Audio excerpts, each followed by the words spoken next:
Okay, I apologize. My desk is messy, but just to get this set up. This is the board I grabbed yesterday. Um, and what I've basically got is a makeshift test jig. So it has the loop backs on the inputs and outputs there, which is how those tests are performed. I have a cellular antenna. I put two SIMs in here. Obviously, one of them was the main one. SIM A was deactivated, which I just activated. Had the Ethernet connection coming from my PC, and the PC's my screen is dusty. The PC's output's running that testjig.py. So I've also got the testjig line listener extraordinaire thing. And a connection between them, and that's why I was actually curious about the what Herman was doing here. This was used to find that problem where the electrolytic caps were required. So it's basically it's a tiny little PCB with a capacitor and resistor, and it's just shorted into the ring and tip as a load. And I think that's what he used to reproduce these problems. And what I saw was it was varying between different devices, but the CMX chip itself sometimes wouldn't initialize properly, so it was browning out at startup, and I could see the dip on the oscilloscope, and it was exacerbated by that load that can be switched in. So it's obviously a different test to what he's doing now. Switching the 5-volt side of it or 50-volt side of it to be able to test the panel voltage detection, but this test should incorporate that. But that's why I'm curious. But anyway, so I have a small speaker of an old mobile phone here, and this is basically just set up as a line listener. So you got the PSTN going in there with the loop back and across to here. That load is switched off now. Okay, so we can run the test. So I've got power down here. I'll turn power on, and maybe I'll try and get out. Sorry with the shoddy camera work, but I'll turn the power on. It'll stay in this state until it gets a DHCP address, and then it'll start cycling Knight Rider style. Not quite Knight Rider because that's green as well. And you'll see that it's ready for the test. So the actual test jig, the output that it sees there. Let me turn it off and on again. So I'll turn it off and then back on, and you'll see the I/O tests count up. So it'll clear the screen. There it goes. And it'll count up. So it's doing the DC input check, voltage check, and then it counts up 32 iterations on I/O, then it becomes ready. And at that point, it will pass the I/O test. But if you press the reset button prior to that, the I/O test will fail. There's a lot of really quirky stuff in there. Honestly, I didn't want to change any of this because the factory's used to how this works. I wouldn't suggest we just go and change it all and introduce a whole another slew of problems. I have noticed that this particular device can pick up AM radio occasionally. If you kind of get your finger inducing some capacitance or something along there, I have had it pick up AM radio, which is an awesome feature. And I just have the power on switch there. And that's also a little bit confusing because I think if you turn it off, that LED goes off. This one's still on to indicate it's got more watt power, but when you turn this on, it beeps and... Oh, actually, see that? You get busy turn came up momentarily there. So it must do some sort of initialization. That whole area with the...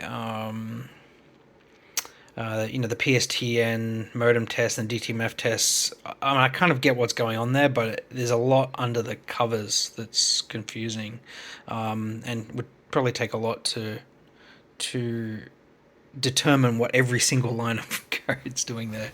So anyway, so this is in a good ready state right now. So it's got DHCP. I've loaded it with two SIM cards that work. It's passed the I/O tests. So all I'll do now is just flip the reset. And I think you've already done this yourself. Yeah.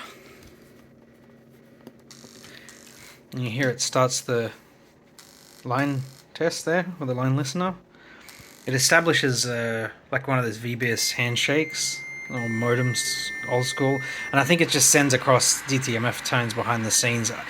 From what I could see in the code, it looks like it's actually modulated data, so it's receiving something that it expects, and then it's sending something and getting that back, and that's how that actual test works. I missed this output here, but basically it's going through simultaneously testing the modem and running the test for GPRS. So you'll see it passed. Yeah, it did some signal tests. So SIM-A actually, it establishes a connection with the cell network. So it basically registers, gets an IP address, which you can see there, 3G IP, and that's considered a pass. But it will also test both SIMs. So we can go through this maybe one more time, and then I'll upload this video to YouTube. So I'll just turn that off and on. And this time, rather than looking here, because it's not really doing anything, I'll press the button, and you can watch the screen here so that you can compare. But this board passes the test, so I don't get what the issue is. Just pressing the reset button now. There we go. A lot of those strange characters are all in Chinese, so if you're using MCHP detect, it actually is in Mandarin. I didn't change any of that. So you see it's grabbing the IMEI from the modem. Retest DC again. It did a connection speed test. That's all part of the modem, that CMX module test. It does, that's the other thing. So it's doing DTR CTS. The reason they did that, the reason they were doing that, no, it's finished, but it passed all the tests. The reason it actually does those, I don't know whether it'll, yeah, the DTR and CTS test is because the original PM45 had that pass-through between two PCBs, and I imagine they may have had problems with that in the past. So they were testing the modem. So they actually send a command to the cellular modem to say, hey, assert DTR, assert CTS, and then it detects that in the module to make sure that they're connected, which is good. I mean, there's nothing wrong with that.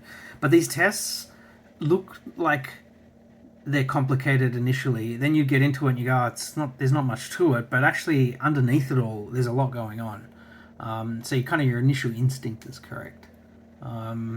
So yeah, but with that one there, it's passing. So I'm actually really curious what Hohen was testing with that loopback and the switch to disconnect it. I think he's just disconnecting this because you're going to get that line speed there. But I don't see anything that happens here when I do that. I don't get it. Yeah. So anyway, he may be able to explain some more. But that's my perspective of the TestJig and how and basically I spent quite a bit of time just modifying the test code in the PM45, making the changes that I mentioned before, aligning the IO mappings and just bringing it all up. But I erred on the side of not changing much because I don't want to disrupt the factory as well and change things unnecessarily, and then they end up with two separate processes they need to be aware of, 45 and 45V3T. So I tried to make it as similar as possible. Anyway, see ya.